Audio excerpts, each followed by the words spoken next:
Frau Soder, ich muss nur trotzdem jetzt dem Herrn Katzian noch einmal sagen, wie immer bringt er nur die Hälfte der Story und nicht das Ganze. Dafür ist er ja bekannt. Sondern er hat natürlich nicht gezeigt, dass in einem Jahr die Aktien um 55% auch gesunken sind. Und man den Verlust natürlich auch, ohne dass ich den Verlust absetzen kann, natürlich auch zur Gänze trage. Aktien sind Risikoinvestitionen, die gehen hinauf oder gehen hinunter. Bin sehr froh, und noch einmal, ich sage auch nicht, deswegen habe ich es ja bewusst gesagt, eine Verlängerung der Spekulationsfristen ist etwas, worüber man nachdenkt. Das haben wir uns nie dagegen verschlossen oder nicht, ob das jetzt 200 Millionen sind, ich habe nicht diese Ziffer jetzt vor. Das ist eine ganz andere Geschichte, Frau Minister, als die Stiftungen. Die Stiftungen sind wirklich ein ernstes Problem.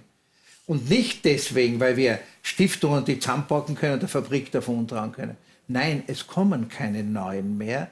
Und die, die gehen können, werden sich verabschieden.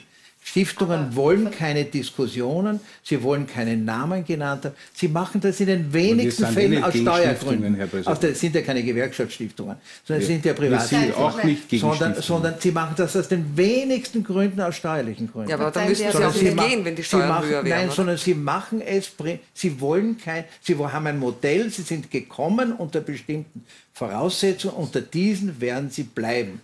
Und wenn wir die Voraussetzungen, die Spielregeln ändern, werden Sie darüber nachdenken, ob Sie sich verabschieden. Aber was und das ist schade. Was sind Ihre Vorschläge, Herr Präsident? Wenn wir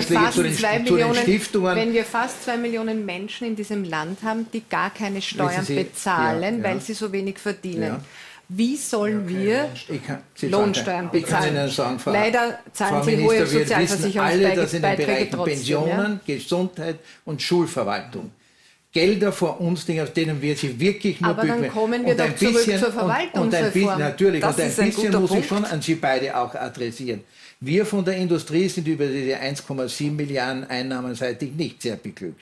Das können Sie sich vorstellen. Ich glaube, niemand aber wir hätten uns wirklich sehr gewünscht, dass man zuerst jene Bereiche adressiert, die wirklich längst überfällig sind.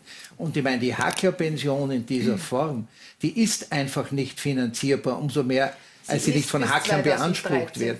Und wenn in der Schulverwaltung... Weil wir das beschlossen haben. Ja, ich weiß, aber wenn in der die Industrie hat es nicht beschlossen. Und in der Schulverwaltung, wenn von 2 Euro nur einer bei den Schülern ankommt, dann muss ich doch dort ansetzen, wo wir wirklich das Geld vernebeln. Wir kommen gleich zur Verwaltungsreform, zuvor noch zu Frau Bicher. Im Übrigen möchte ich schon dieses Forum unbedingt nützen, auch hinzuweisen, dass im Sozialbereich es mittlerweile ganz massive Kürzungen auch in den Vereinen gibt. Also unser Verein des Patchwork Familienservice wurde letztes Jahr beispielsweise vom Land Steiermark 50% gekürzt. Wir arbeiten mit einem Drittel dessen, was wir tatsächlich bräuchten. Viel unbezahlte Arbeit steckt in unserem Verein drinnen und wir haben auch eine Petition ins Leben gerufen, die man unterstützen kann unter www.patchworkfamilien.at. Und mir ist ganz wichtig, auch darauf hinzuweisen, dass gerade in diesem Bereich, also wo man auch für die soziale Sicherheit Sorge trägt, dass den Familien, die nämlich auch für die Kaufkraft ganz wichtig sind. Also ich bin auch nicht so dafür, dass man jetzt wirklich Feindbilder schafft, Soziales gegen die Wirtschaft und so weiter. Ja, also ich denke, die Wirtschaft hat schon ihre Berechtigung und es ist wichtig, dass auch Unternehmen gefördert werden, keine Frage. Ich denke, es gibt viele Unternehmen, die ihre Verantwortung, gesellschaftspolitische Verantwortung zwar verabschiedet haben, aber es gibt viele Vorzeigebeispiele, gute Vorzeigebeispiele, wie beim Auditberuf und Familie, die wirklich dafür Sorge tragen, dass in ihrem Unternehmen auch für die Familien was gemacht wird. Und da haben wir, ich möchte nur für die Zukunft, ganz wichtig, möchte ich wirklich Bezug nehmen, haben wir jetzt beispielsweise aufgrund dieser Kürzungen, weil wir haben nicht gewusst, können wir überhaupt noch Ende März noch weitermachen oder nicht? Wir können nur noch Notfallsberatungen anbieten. Ja? Und jetzt haben wir ein Modell entwickelt. Das eine noch ganz kurz möchte ich sagen, wo wir die Wirtschaft und die Politik einladen möchten, wo wir für die Familien, speziell Familien im Wandel, das heißt instabile Familien sind gerade in der Wirtschaftskrise ganz wichtig, dass man die unterstützt. Da haben wir jetzt ein Modell aktuell entwickelt. Das reichen wir ein und ich lade alle Unternehmen herzlich ein, sich da anzuschließen und auch die Politik da mitzumachen. Und da war die Politik jedenfalls flink im Streichen von Förderungen. Herr Staatssekretär, bei der Verwaltungsreform, das scheint zu einem Projekt zu werden, das mehrere Generationen von Politikern, Journalisten und Verwaltungsbeamten überleben, ohne dass sich da je was ändert. Nur weil es immer so schön plakativ ist, wenn man auch einmal ein konkretes Beispiel nennen kann. Da gibt es so ein wunderbares Beispiel aus Niederösterreich, gar nicht weit von hier. In Baden und in Mödling entstehen keine 15 Kilometer voneinander entfernt 2 ganz neue Krankenhäuser, obwohl es in beiden Orten bereits 2 Krankenhäuser gibt und man sich die Frage stellen muss, warum muss in 2 so nahe nebeneinander liegenden Orten 2 Krankenhäuser geben. Und das ist etwas, worum sich der Bund nicht kümmert, aber die Länder es tun. Und dann fragt man sich, ist das sinnvoll? Da müssen Sie eine Grundsatzfrage vorher stellen. Ist es sinnvoll, den Föderalismus so zu haben, wie wir ihn haben? Es gibt klare Kompetenzen und Zuständigkeiten. Und ich sage es Ihnen direkt, die Kompetenz, die wir haben, haben wir wahrzunehmen. Das tun wir auch viel zu wenig. Ich nenne Ihnen gleich Beispiele, wo dreistellige Millionenbeträge von uns sofort erledigt werden können, ist auch in der Konsolidierungsstudie vom WIFO angeführt, im Zuge der Verwaltungsreform, Sonderpensionsregelungen, die den Bund betreffen. Allerdings bin ich dann sofort wieder bei den Ländern. In Wien, ein A-Beamter zum Beispiel, hat heute noch auf seine Lebenserwartung gerechnet 200.000 an Mehrkosten bei der Pension. In Kärnten ein Akademiker sogar 400.000 € mehr als ein Bundesbeamter, weil die Länder sich bis heute geweigert haben, die Pensionsreform nachzuvollziehen. Aber es ist obwohl das in unterwegs. Wir haben die Länder aufgefordert, die Länder werden... Ja, auffordern tun wir schon lange. Mir geht es um die Umsetzung. Mir geht es um die Umsetzung. Und das stimmt, was Sie, Herr Präsident Sorge, gesagt haben. Wir haben viele solche Bereiche in der Verwaltungsreform, die immer wieder genannt werden. Der Rechnungshof hat uns mehr als 300 Beispiele genannt, wo die Politik bisher nicht die Kraft gehabt hat, das umzusetzen. Einen Teil können wir im Bund mit einfacher Mehrheit umsetzen, einen Teil mit 2/3 und für einen ganz großen Teil brauchen wir die Länder. Und das ist ein Punkt, wo wir bisher nichts geschafft haben.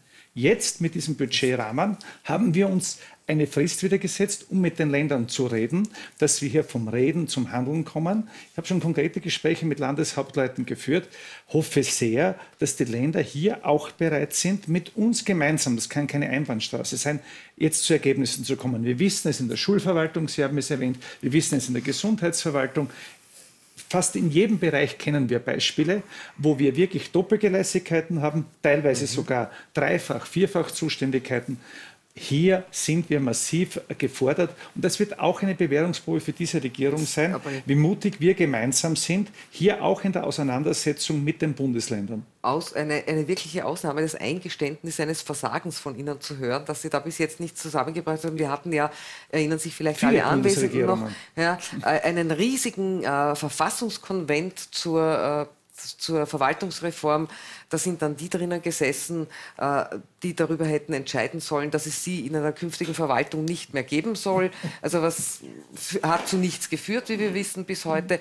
Was kann aus Ihrer Sicht, Frau Ministerin Heinisch-Hossek, bei der Verwaltungsreform jetzt einmal endlich herauskommen? Was kann da weitergehen? Konkrete Schritte.